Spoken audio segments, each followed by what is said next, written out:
തമിഴ്നാട്ടിലെ നീലഗിരി ജില്ലയിലെ ഒരു പ്രധാന വിനോദസഞ്ചാര കേന്ദ്രമാണ് ഊട്ടി. മലകളുടെ റാണി എന്നാണ് ഊട്ടി അറിയപ്പെടുന്നത്.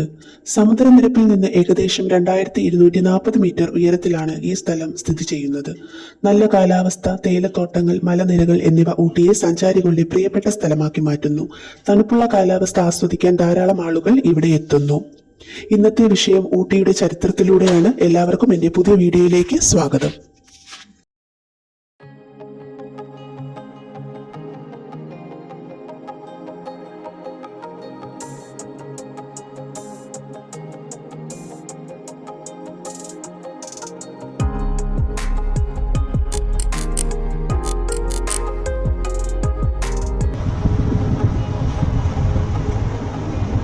തമിഴ്നാട്ടിലെ പ്രശസ്തമായ വിനോദസഞ്ചാര കേന്ദ്രങ്ങളിൽ ആളുകളെ ഏറ്റവും ആകർഷിക്കുന്ന സ്ഥലമാണ് ഊട്ടി.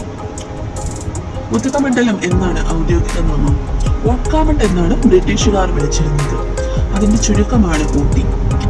ബ്രിട്ടീഷ് സർക്കാരിന്റെ കാലത്ത് മദ്രാസ് പ്രസിഡൻസിയുടെ വേനൽക്കാല ആസ്ഥാന കേന്ദ്രമായാണ് ഇതിനെ വികസിപ്പിച്ചു കൊണ്ടുവന്നത്.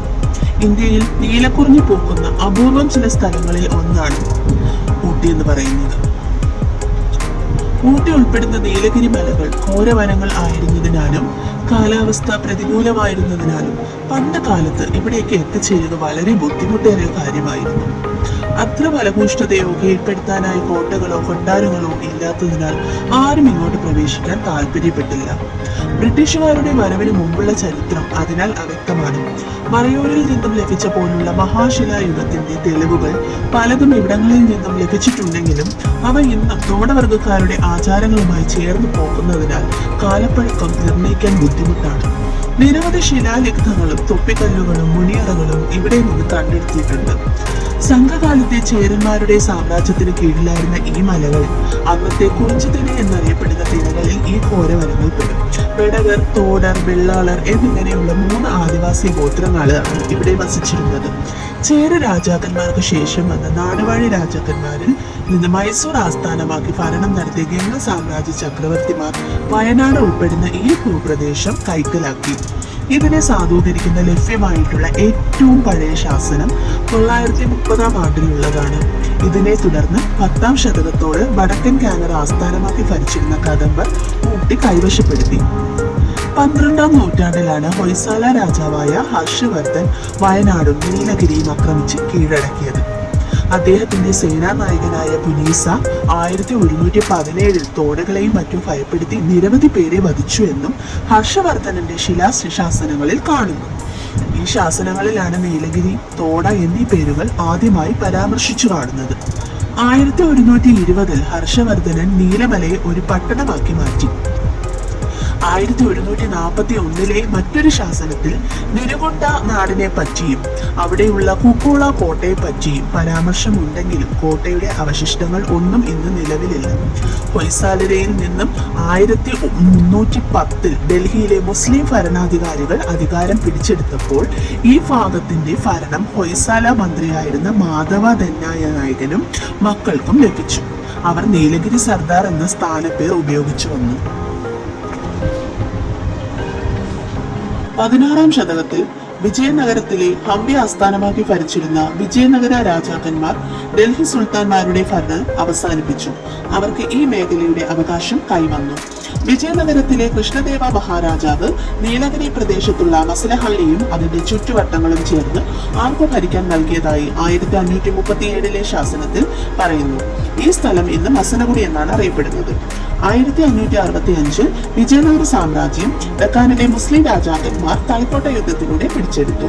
എങ്കിലും അവരുടെ അനന്തരാവകാശികൾ അത്ര ശക്തന്മാരായിരുന്നില്ല.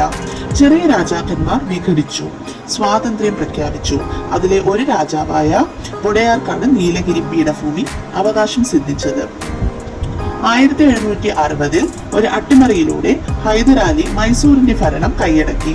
1782 ടിപ്പു സുൽത്താന്റെയും 1799 മൈസൂർ യുദ്ധത്തിൽ ടിപ്പുവിനെ പരാജയപ്പെടുത്തിയ ബ്രിട്ടീഷുകാരുടെയും അധീനതയിൽ ഈ പ്രദേശം വന്നു ചേർന്നു. പിന്നീട് പഴശ്ശി വിപ്ലവത്തിനും നീലഗിരി മലകൾ സാക്ഷിയാകേണ്ടി വന്നു. ഇത്തരം നിരവധി കൈമാറ്റങ്ങൾ നടന്നുവെങ്കിലും ബ്രിട്ടീഷുകാർക്ക് മുമ്പും ആര് തന്നെ ഈ പ്രദേശങ്ങളിലേക്ക് കടന്നു വരാൻ ധൈര്യപ്പെട്ടിരുന്നില്ല. 1602 യേശു സഭ പുരോഹിതനായ ഫെറേറ ഇവിടെ സന്ദർശിക്കുകയും തോടകളെയും വെടകളെയും പറ്റി പരാമർശിക്കുകയും ചെയ്തിട്ടുണ്ട്.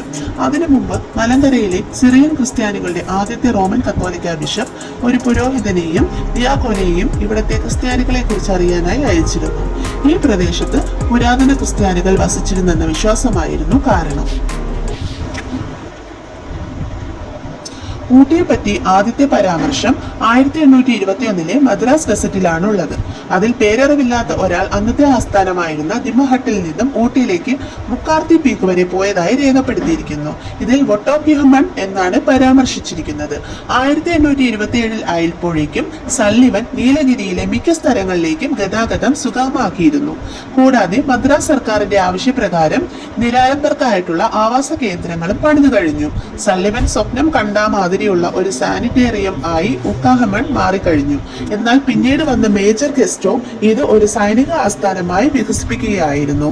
1829 അന്നത്തെ മദ്രാസ് ഗവർണർ ആയിരുന്ന ലഷിങ്ടൺ ഊട്ടിയിലെത്തി. അദ്ദേഹമാണ് വിശുദ്ധ സ്റ്റീഫന്റെ പേരുള്ള പള്ളിക്ക് ശിലാസ്ഥാപനം നടത്തിയത്.